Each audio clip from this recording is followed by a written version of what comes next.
નમસ્કાર, હું છું વિક્રમ વકીલ અને તમે જોઈ રહ્યા છો હોટલાઇન ન્યૂઝ.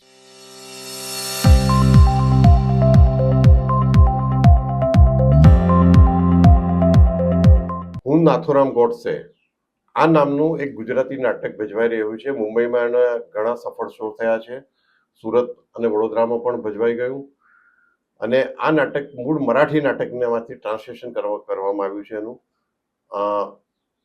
આપણે કોઈ જોયું નથી, પણ એના નામ પરથી એવું લાગે છે અને એની જે થોડી મેં થીમ વાંચી છે, એનો રિવ્યુઝ વાંચ્યા છે, એના પરથી એવું લાગે છે કે નાથુરામ ગોડસે ગાંધીજીને કેમ માર્યા એ એક પક્ષીય અત્યાર સુધી જે એનું વાતો ઇતિહાસમાં આપણને ભણાવવામાં આવતી હતી એમાં કદાચ બીજા પક્ષીમાં હતી. તે નાથુરામ ગોડસેના એંગલથી બતાવવામાં આવ્યું છે અને એમાં કંઈ ખોટું નથી. ભૂતકાળમાં પણ નાથુરામ ગોડસેના ભાઈએ પણ આવું એક મરાઠીમાં પુસ્તક લખ્યું હતું. એનું ગુજરાતી ટ્રાન્સલેશન પણ થયું હતું કે નાથુરામે ગાંધીજીનો વધ કેમ કર્યો. એ હત્યા શબ્દ એમણે નથી વાપરી, વધ શબ્દ વાપર્યો છે. એ બેમાં ઘણો ફેર છે.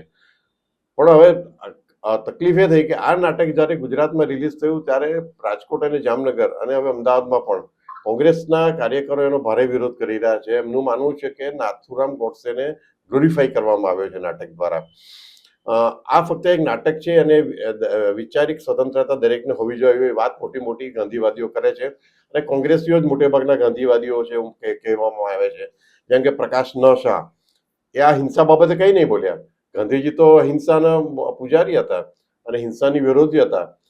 અને હાઈટ એ વાતની છે કે ગાંધીજીની હત્યા પછી મહારાષ્ટ્રમાં બ્રાહ્મણ મરાઠીઓને મારી નાખવામાં આવ્યા હતા, મુંબઈ પુણેથી સતારા સુધીમાં, અને આખો એ જમાનાનો ઇતિહાસ દબાઈ દેવામાં આવ્યો છે.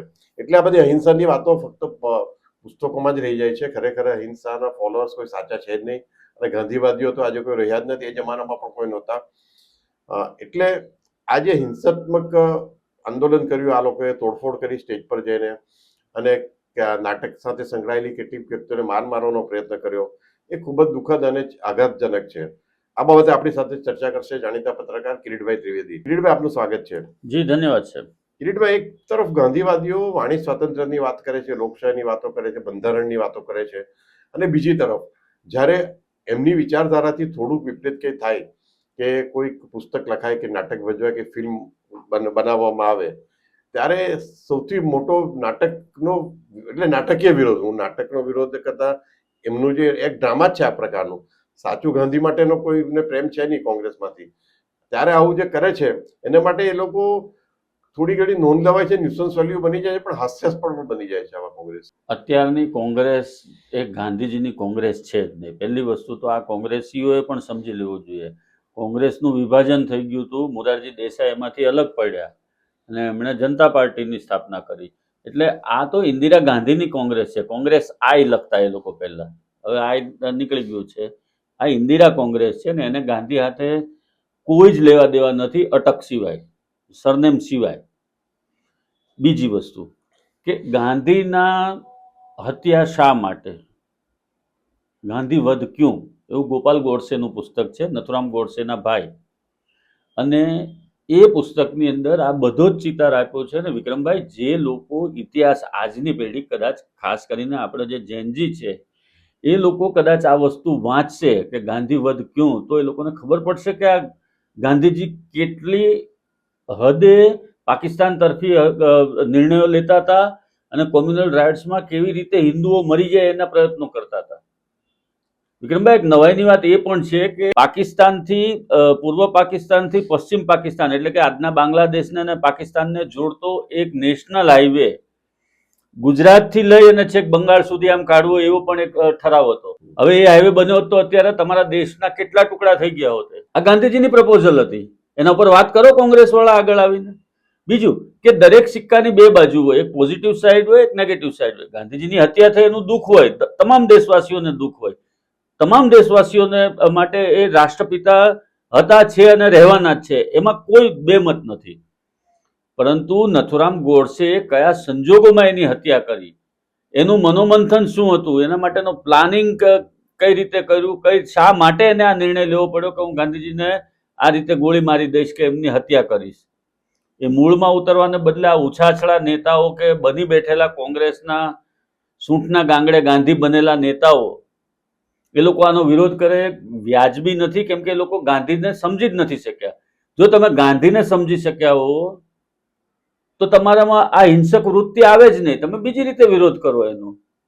તમે તોડફોડ કરો છો, કલાકારોને મારપીટ કરો છો, કલાકારોને બિચારાને પેમેન્ટ ચૂકવાઈ ગયા હોય એ આયોજકોને મોટા પ્રમાણમાં નુકસાન જાય છે. કલાકારોની સાથે હાથાપાઈ કરો છો તમે. જે પબ્લિક પ્રોપર્ટી છે, કોર્પોરેશનના હોલ હોય છે મોટા ભાગની બધી મહાનગરપાલિકાઓમાં, તો એમાં તમે તોડફોડ કરો છો, એમાં તમારી સત્તા નથી. આ રીતે ગાંધીજીના સમર્થનમાં હિંસક બનવું એ તો અયોગ્ય છે, કેમ કે તમે ગાંધીજીને સમજ્યા નથી. બીજી એક વાત વિક્રમભાઈ એ પણ યાદ રાખવા જેવી છે કે ગાંધીજી ગુજરાતના હતા તો ગાંધીજીના વિશે ગુજરાતીઓને સાચી માહિતી પણ પહોંચવી જોઈએ ને.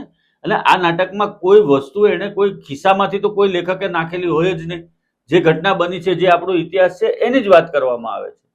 અને એની સાચી વાત કરવામાં આવે છે ને તમને પેટમાં ચૂક આવતી હોય તો એની દવા હવે કોઈ નથી. તમે વિરોધ કરતા રહો.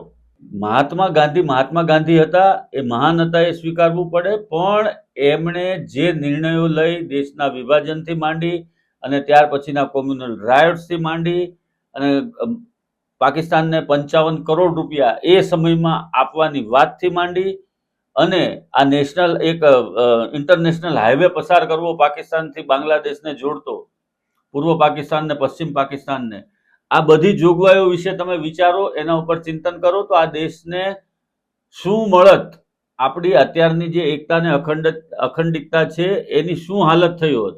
તમે કાશ્મીરની બોર્ડર જે છે એના ઉપરથી આટલી ઘૂસણખોરી થાય છે, જો આ પ્રકારનું હાઈવે હોત એ બંને દેશને જોડતો તો એની શું તમારી દેશની હાલત થઈ હોત. ઉત્તર અને દક્ષિણ, પૂર્વ અને પશ્ચિમ બધું જ છૂટું પડી ગયું હતું અત્યાર સુધીમાં આ દેશમાં, અને બધા નાના નાના દેશો બની ગયા હોત.